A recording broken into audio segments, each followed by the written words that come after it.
let us continue from where we left off. We shall now discuss the condition for no arbitrage. No arbitrage in the context of the T-bill futures market. Let us construct two portfolios, as is the standard practice when we talk about no arbitrage, or when we try to explain or arrive at certain relations which are governed by the principle of no arbitrage. We construct two portfolios A and B, we establish that they are equivalent, and then on that basis we arrive at a relationship between the prices, the current prices of the two portfolios. That is precisely what we are going to do. Portfolio A consists of n plus 90 day T-bill. It's a cash T-bill, spot T-bill that you were acquired from the market. It's not a future, it's a bill itself, underlying instrument of maturity of n plus 90 days. Let us assume that the face value is 1 to normalize everything, to make it simple, and therefore, on the maturity of the bill I will get a cash flow of 1 rupee or 1 unit of money, and let us assume that its price today is given by D 0 comma n plus 90, where D is the present value of this 1 rupee worked out as per appropriate conventions. In other words, I repeat, this D 0 comma n plus 90 is the present value of this worked out on the basis of appropriate conventions. Portfolio B, we have an n day T-bill, n day spot T-bill, n day spot T-bill, and we have a future in that. Let us first talk about the n day T-bill. Now, n day T-bill will cost me how much? It will give me a payment of 1 rupee on maturity, which is n days from now. So, it will give me 1 rupee here, and 1 n day T-bill will give me 1 rupee at n days from now. Therefore, its value today or its price today must be D 0 comma n.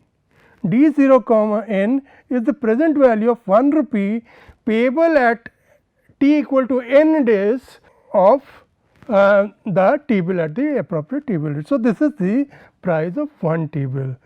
How many T-bills do I want? I take the number of T-bills which is equal to what? Which is equal to the, let us assume that I now enter into a futures contract as well. I enter into a futures contract. Because I enter into a futures contract, I have to pay a certain amount of money, and that futures contract entails delivery at t equal to n days. In other words, at t equal to n days, I will receive a T-bill and I will have to make a certain amount of payment. What is that payment? Let us assume that that payment is this expression f n comma n plus 90, f n n plus 90. But the important thing is this f n comma n plus 90 is determined at t equal to 0. It is determined at t equal to 0, and it entails delivery of a T-bill. It entails delivery of a T-bill at t equal to n, and the T-bill will mature at n plus 90 days, and that when the T-bill matures, I will get 1 rupee from the T-bill. So, let me repeat, this is a slightly tricky transaction. I take a position in this futures contract. That futures contract entails delivery on the nth day, and therefore, on the nth day I will get a T-bill, and the T-bill on maturity, when is that maturity? N plus 90 days, because it is a 90 day T-bill. So, n plus 90 days I will get the amount of 1 rupees. Let us assume that the price that I pay for getting this T-bill at t equal to n, as determined at t equal to 0, is this quantity. Now, the important thing is I have to neutralize these two expressions. The n day T-bill, 1 unit of the n day T-bill will give me 1 unit of money at t equal to n. Therefore, in order to get f n into n minus n amounts of money, which I need to fulfill my obligation under the futures contract, I have to pay this amount under the futures contract to get the T-bill.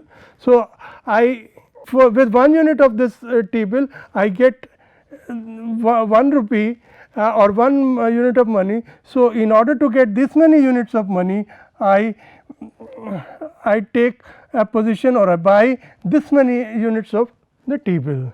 One T-bill costs me this much, therefore, these many units of T-bill f n into n minus 90 T-bills will cost me d 0 n into f n n plus 90.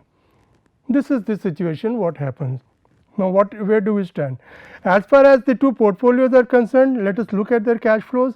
Their cash flows at t n plus 90 are the same. The cash flow under portfolio A is 1 and the cash flow under portfolio B is also 1 due to the T-bill that I receive under the futures contract. The cash flow at n is 0 for both the T-bill, both the portfolios. In portfolio A there is no cash flow at all.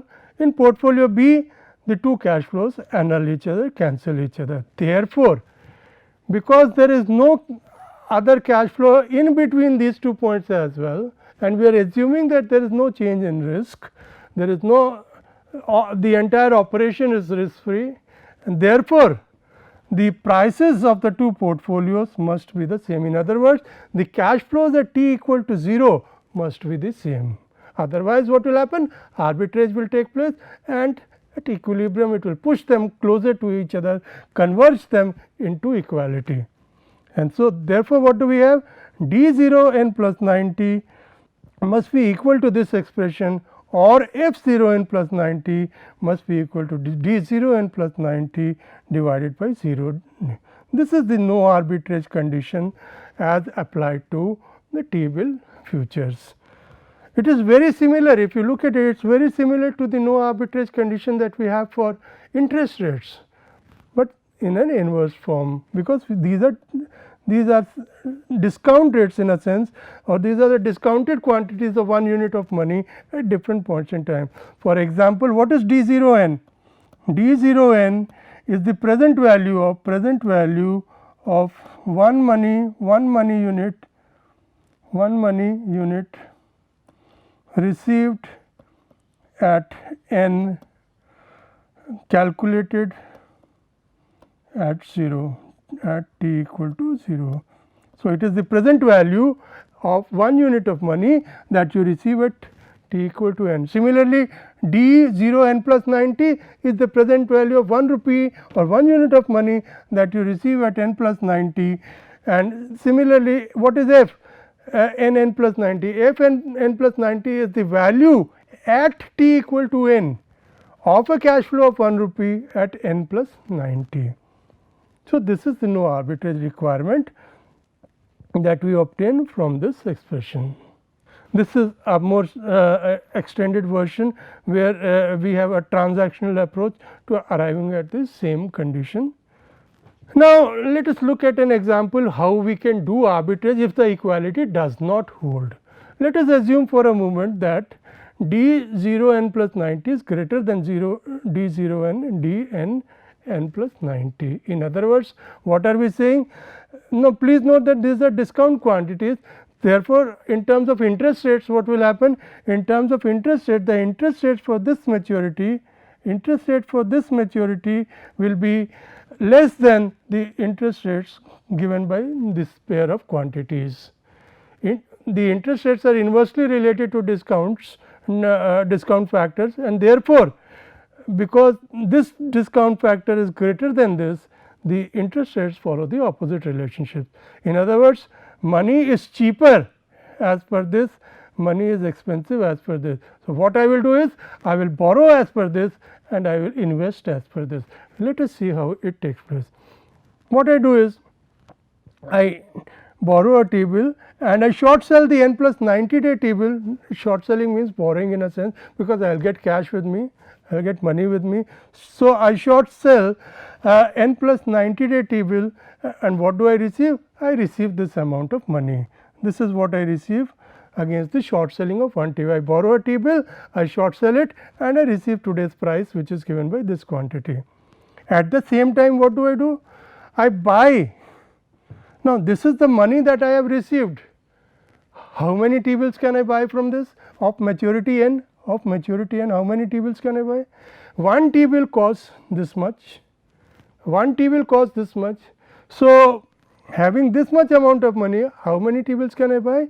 I can buy D 0 n plus 90 divided by D 0 n unit number of T bills. 1 T bill you pay this much, and I have this amount of money. So, the number of T bills that I can buy is D 0 n plus 90 divided by D 0 n, and I pay this amount. So, this amount that I receive is entirely invested. This amount that I receive is entirely invested in this set of T bills. We have no cash flows, net cash flows. At the same time, I take a long position in a T bill future that entails delivery at T equal to n of a T bill of maturity 90 days. I take a position, long position, that means I will receive the T bill and I will give cash. How much cash will I give? I will give this amount of cash. When will I give? I will give at T equal to n days. I will give this cash, I will receive 1 T bill, and that T bill, if I keep it with me, I will get 1 rupee on the maturity, that is n plus 90 days. Now, let us see what happens on these are the 3 transactions which I will do at T equal to 0. Short sell n plus 90 day T bill, buy n day T bills, and take a futures position, long futures position in this particular delivery situation.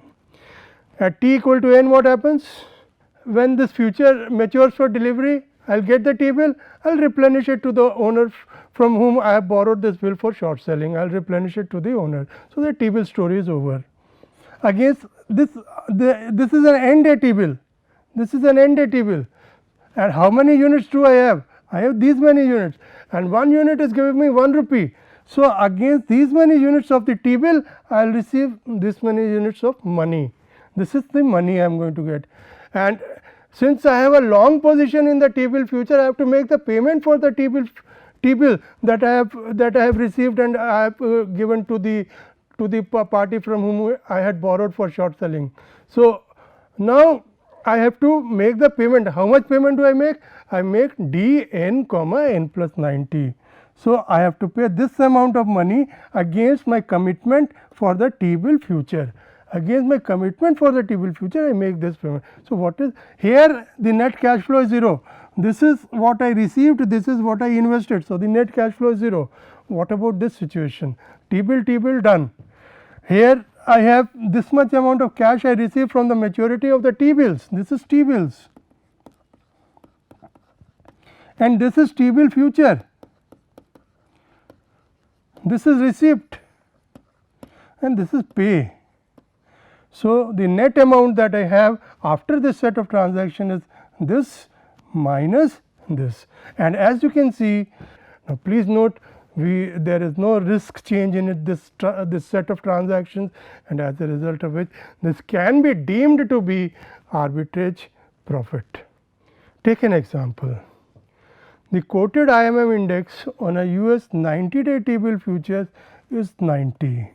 This is the index, this is the index value. The futures contract matures in 30 days. After 30 days, you will get the T bill. There is a 120 day T bill. This is 0, this is 30, and this is 120. So, 120 day T bill with a discount yield of 10%, and what he wants to know is this rate. What is this rate? He has given me this rate, he wants to work out this rate. Let us see how we work it out. Okay, you can start with the spot instrument. The spot instrument has a life of 120 days. This is 120 days, right? And the spot instrument has a discount yield of 0.1. Therefore, what would be its price as of today? How do I get it? Let me work it out. This is 100 rupees, because yields operate on the face value. 1 minus, what is the yield? 0.1 into 0.33. So, this is 0.1 into 0.33 is equal to, that is equal to 100 into 0.9, 0.9, yes, 9667. So, that comes to 96.67. So, this is what I get as the current price of the 120-day T-bill. Now, let us look at the T-bill future. The IM quote is 90. The IM quote is 90, that means the discount yield is 10%, 0.1, and the life is 90 days, this is 90 days. Therefore, the price at this point works out to 97.50. The price at this point at which I am going to receive the T-bill is 97.50. Now, if you look at this, both these or you can look at it either way, this amount when compounded must give me this amount, or another way of looking at it is you take a long position in this T-bill and a short position in the T-bill future. What happens when you take a long position in this T-bill, you pay this much amount and you receive the T-bill, you deliver the T-bill against this futures commitment and you receive your 97.50 against the futures commitment. On maturity you have nothing to do, because the T-bill that you received you have given it. So, in effect what has happened is your 96.67 rupees at T equal to 0 translated to 97.50 at T equal to T, where what is T? T is 30 days, this is 30 days. Therefore, the corresponding return that you get is 10.34%, because 96.67 at this return will give you this much after 30 days. That is how you can look at it. Or simply you can easily see that from the algebra these two things cancel out each other. Therefore, this must give me this when translated in time to this point, that is exactly what is done. So, we need to work out the rate. So, that is how this problem can be done. You can use any perception, the result would not change. Of course, if you use different measurement conventions, then of course you get a different result. For example, if you use the actual upon 365 basis day count fraction, or you use some other day count fraction method, or instead of yields you use interest rates, you get a different answer. But as far as the mechanism of how to work it out is concerned, it is quite straightforward. Now, we having discussed the T-bill futures in quite detail, let us now talk about Eurodollar futures. Brief touch up on Eurodollar futures. I shall not be going into the nuances of this because of constraints of time, but a basic idea of Eurodollar futures, since they are very popular hedging instruments just like T-bills, and in fact their entire conceptual framework is very similar to T-bill futures. But what are Eurodollars? Well, Eurodollars are dollar deposits which are held by banks either belonging to the US or other banks, but are held outside the United States. Why the outside the United States is emphasized is because by being outside the United States, these Eurodollar deposits are not subject to the regulatory requirements of the Federal Reserve Board. That is the important thing. So, the trading is more free, the trading is uninhibited in these instruments, and the Eurodollar deposits are deposits which are transacted between banks intersib, and by and large they are covered by, or the interest rate which is relevant to such deposits is the London interbank offer rate, which is called the LIBOR. LIBOR is a very popular interest rate, benchmark rate, in respect of which a lot of pricing is done. Floating rate instruments are very often priced in terms of LIBOR. So, this LIBOR constitutes the underlying rate at which Eurodollar deposits are usually priced. So, what are Eurodollar futures? Eurodollar futures are futures on which the underlying is a 1 million face value Eurodollar deposit for 90 days. 1 million face value Eurodollar deposit for 90 days. The interest that is going to be provided or to be received on that particular investment is what is the impact, what bears the impact of the futures. By taking a position in the futures, you are taking a call on the interest rate that would apply to a deposit of 1 million or to a deposit of $1 million US for 3 months at a particular point in time. So, let us quickly go through the salient features of the Eurodollar contracts. And the underlying asset is the 90-day Eurodollar deposit, as I mentioned. The unit of trading is $1 million, and the delivery months March, June, September and December, and the quotation. Now, the important thing is quotation method is similar to the T-bill quotation method, 100 minus YF. YF is the futures discount yield, futures yield, and the tick size is 0.5 basis point, which translates to US dollars 1250, because the face value is 1 million and the holding period is 90 days, that is 0.25 of an year, and 0.005 percentage change in the yield translates to a change in the value of the instrument of 12.50 US dollars. It is cash settled. So, this we have already discussed these things, tick size, and this is how the equivalence between the amount of money and the percentage change in percentage change in the yield. This is 0.005, this is the tick size. This is the tick size in terms of the basis points, 0.5 basis points, and this translates to a 12.50 change in the value of the deposit. They are equivalent. Settlement, at settlement we equate, as is usually the case, at settlement we equate the interest rate, the relevant interest rate to the spot interest rate to arrive at this quote, and thereafter settlement is done by cash. Now, we look at a problem on Eurodollars.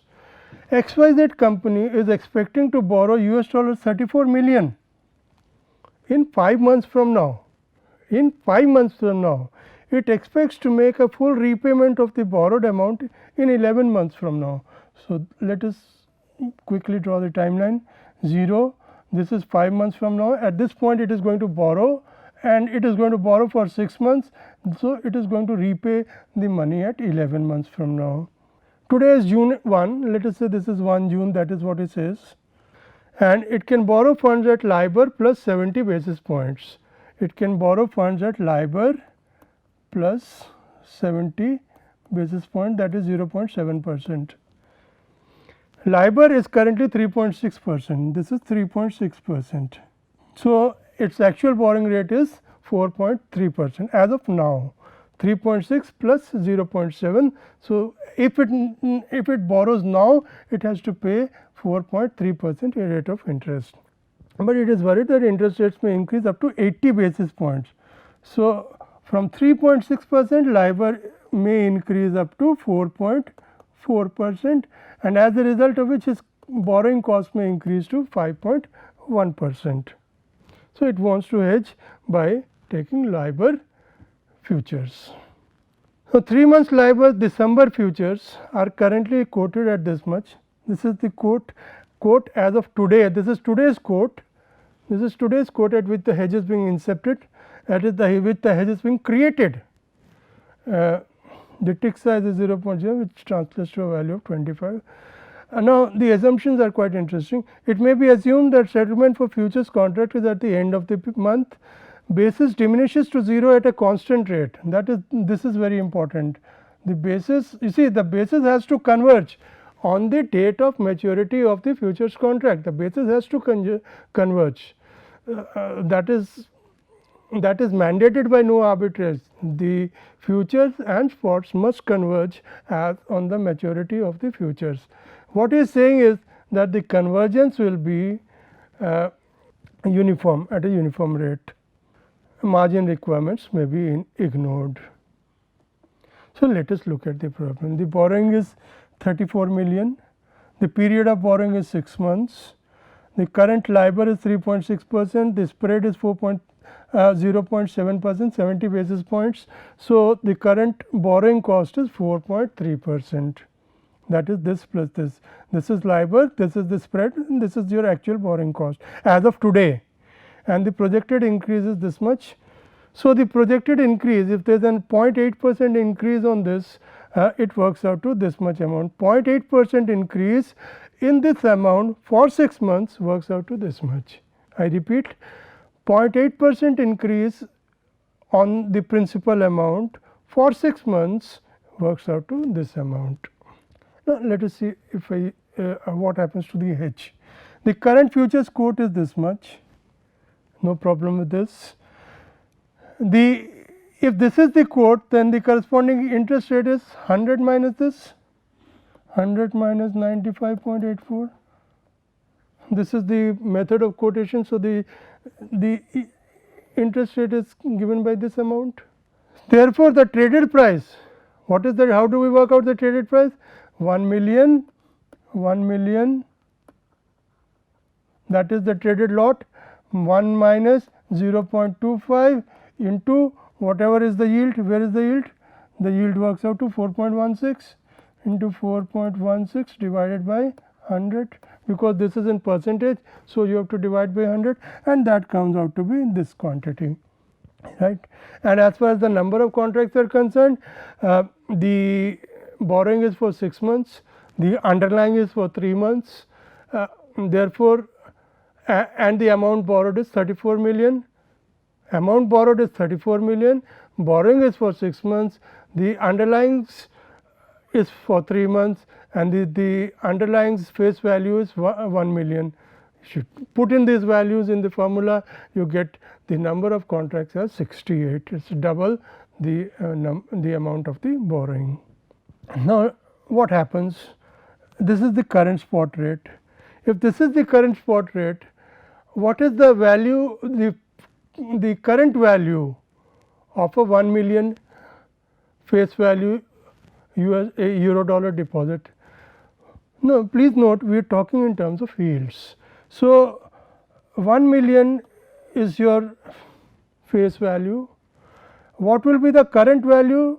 You apply this factor to the face value, you get the current value, and that is 991,000. This is the current value of this 1 million Eurodollar deposit. This 1 million is the maturity value, and the current value turns out to be this much, providing for a yield rate of 3.6%. The basis is 1400. How do we work out the basis? Spot minus futures. This is my spot, this is spot, and this is futures.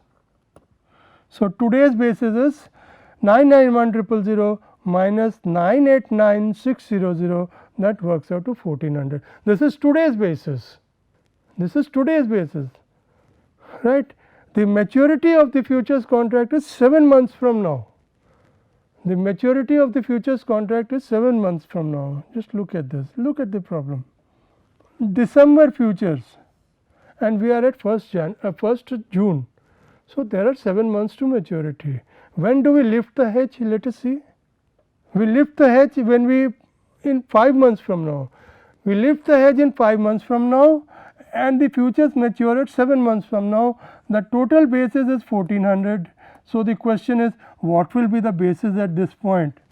The change in, you see, the total basis in 1400, it amortizes over a period of 7 months to 0. So, per month it amortizes by an amount of 200 points, and therefore, at this point it would have amortized by 1000 points, and the remaining basis would be 400.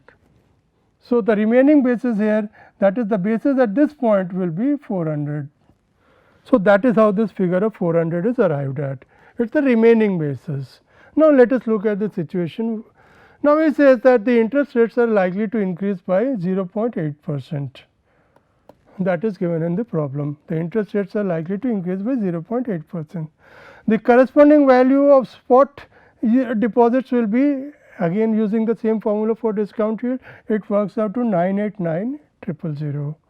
989,000, that is the spot value, using the same formula, 1 minus 0.25 into 4.4 divided by 100, and here we have 1 million.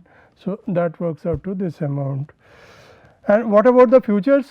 Now, we have, as on this date, the basis is 400, that means ST minus FT is 400, ST is equal to this figure. So, FT is equal to this figure minus 400, that is 988,600, that is the futures value as on the date of lifting of the hedge. This is the futures value as on date of lifting of the hedge. So, this is the futures value as on date of lifting of the hedge 988,600. At what value were they created? Let us see. Futures were created at 989600, 989600, 988600. That means the futures were created at the gain for futures is 1000 units. Since we have 68 contracts, the gain on the futures position is 68,000. Let us now summarize. The revised rate of borrowing has gone up to 5.1%. Therefore, the cost of borrowing is worked out at this rate. The total repayment works out to 34,000 is the borrowing plus this amount, and the actual amount that you receive, now this is again the difference between the interest rates and yield rates comes into play. The actual amount that you receive is 34 plus the profit. And how much is the profit? The profit is this much. So, the net cost, if you annualize that for cost, is 4.74%. Thank you.